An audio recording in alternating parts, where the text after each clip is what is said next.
What if I told you there's a creature out there that's been outsmarting predators, charming humans, and shaping ecosystems for millions of years, all while looking like it just rolled out of bed with the world's best bedhead? Meet the Hanuman Langur, the acrobatic, mischievous, and downright legendary monkey of South Asia. But here's the kicker. These incredible primates are facing challenges today that could rewrite their story forever. Are they the ultimate survivors, or are they on the brink of a crisis we've caused? Stick around, because this is a tale of evolution, human meddling, and a fight for survival that'll leave you speechless. Hey everyone! Welcome back to the channel where we dive deep into the epic stories of the animal kingdom. I'm your name, and today we're swinging into the world of the Hanuman Langur, a primate so charismatic it's got a starring role in myths, forests, and even city streets. From their jaw-dropping acrobatics to their surprising struggles, we're uncovering it all. So grab a snack, maybe some bananas for the vibe, and let's get started. Let's rewind the clock, way back, like 15 million years back, to the Miocene epoch. Picture a world where India was still crashing into Asia, forming the Himalayas, and early primates were figuring out how to rule the treetops. That's where the ancestors of the Hanuman Langur, first showed up. These guys belong to the colobine family of monkeys, known for their leaf-munching diets and complex stomachs that work like nature's compost machines. So, what makes Langur special? For starters, they're built like Olympic gymnasts. Their long, slender limbs and whip-like tails, sometimes over a meter long, let them leap up to 40 feet between trees. That's like you jumping the length of a school bus. Their silver-gray fur isn't just for style. It helps them blend into the dappled light of forest canopies, making them ghost-like to predators like leopards. And get this, their stomachs are multi-chambered, like a cow's, allowing them to digest tough leaves and even toxic plants that other animals can't handle. Talk about a superpower. Langurs evolved in the diverse ecosystems of South Asia, from the steamy forests of the Western Ghats to the dry scrublands of Rajasthan. Over millions of years they split into several subspecies, some say up to 7, each adapted to its own slice of the subcontinent. They're social superstars living in troops of 20 to 100, with complex hierarchies where females rule the roost and males, well, they sometimes have to fight to prove themselves. Their role in the ecosystem? They're the ultimate seed dispersers. By munching on fruits and leaves, they spread seeds across forests, helping keep the greenery alive. Without langurs, entire forests could struggle to regenerate. Think of langurs as nature's gardeners. They eat, they poop, and bam, new trees pop up. It's not glamorous, but it's vital.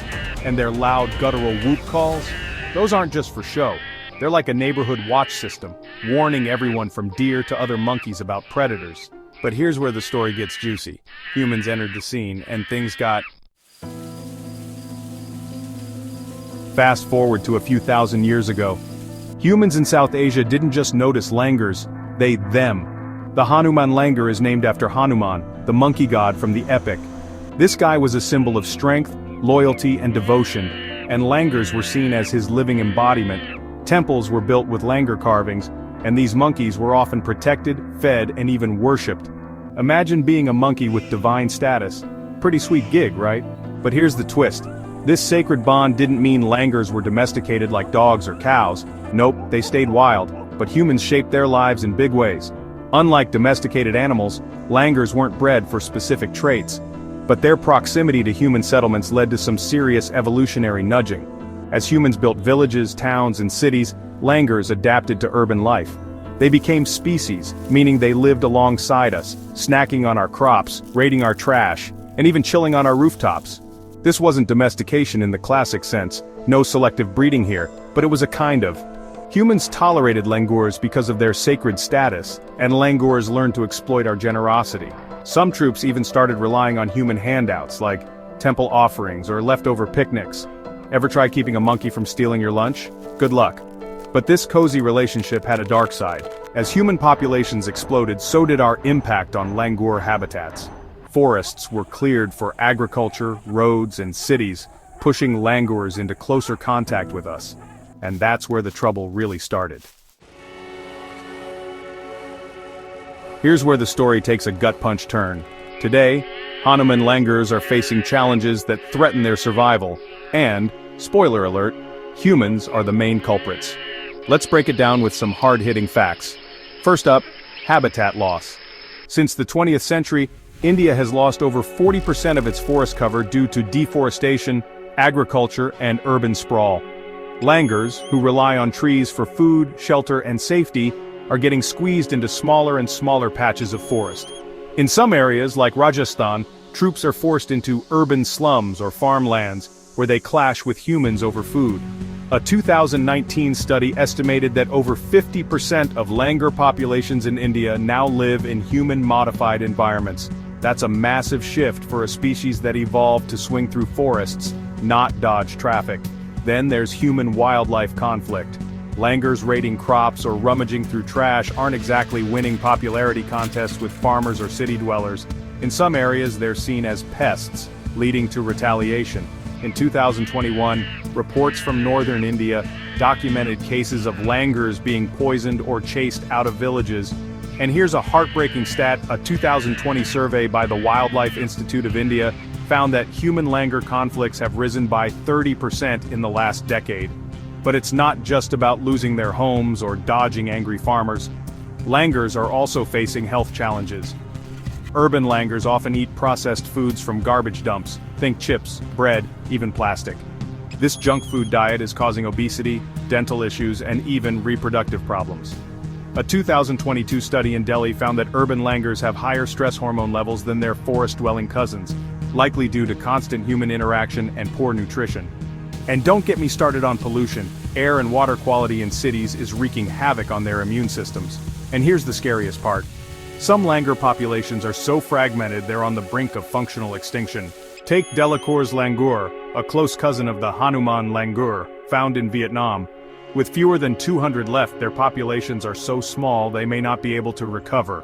Posts on X have highlighted this crisis, with conservationists warning that habitat destruction for cement and quack medicine is pushing these primates to the edge. I mean, come on, humanity. We're trading these incredible creatures for cement? That's like swapping a Picasso for a pile of bricks. But seriously, these challenges aren't just about langurs, they're a wake-up call about our impact on the planet. So, what does the langur story say about us? For centuries, we've revered these monkeys as symbols of divinity, yet we're the ones driving them out of their homes. It's a paradox, isn't it? We love them, but our actions, deforestation, urbanization, pollution, are putting their future at risk. The Hanuman Langur's struggle is a mirror reflecting humanity's complicated relationship with nature. We want to coexist, but our thirst for progress often comes at a cost. Here's the big question: can we balance our needs with the survival of species like the langur? Their adaptability, those incredible leaps, their ability to thrive in cities, shows they're fighters, but they can't do it alone. The rise in human langur conflicts and the health issues from urban diets point to a deeper issue. We're changing ecosystems faster than animals can adapt, and with the global human population projected to hit 10 billion by 2050, the pressure on wildlife is only going to grow.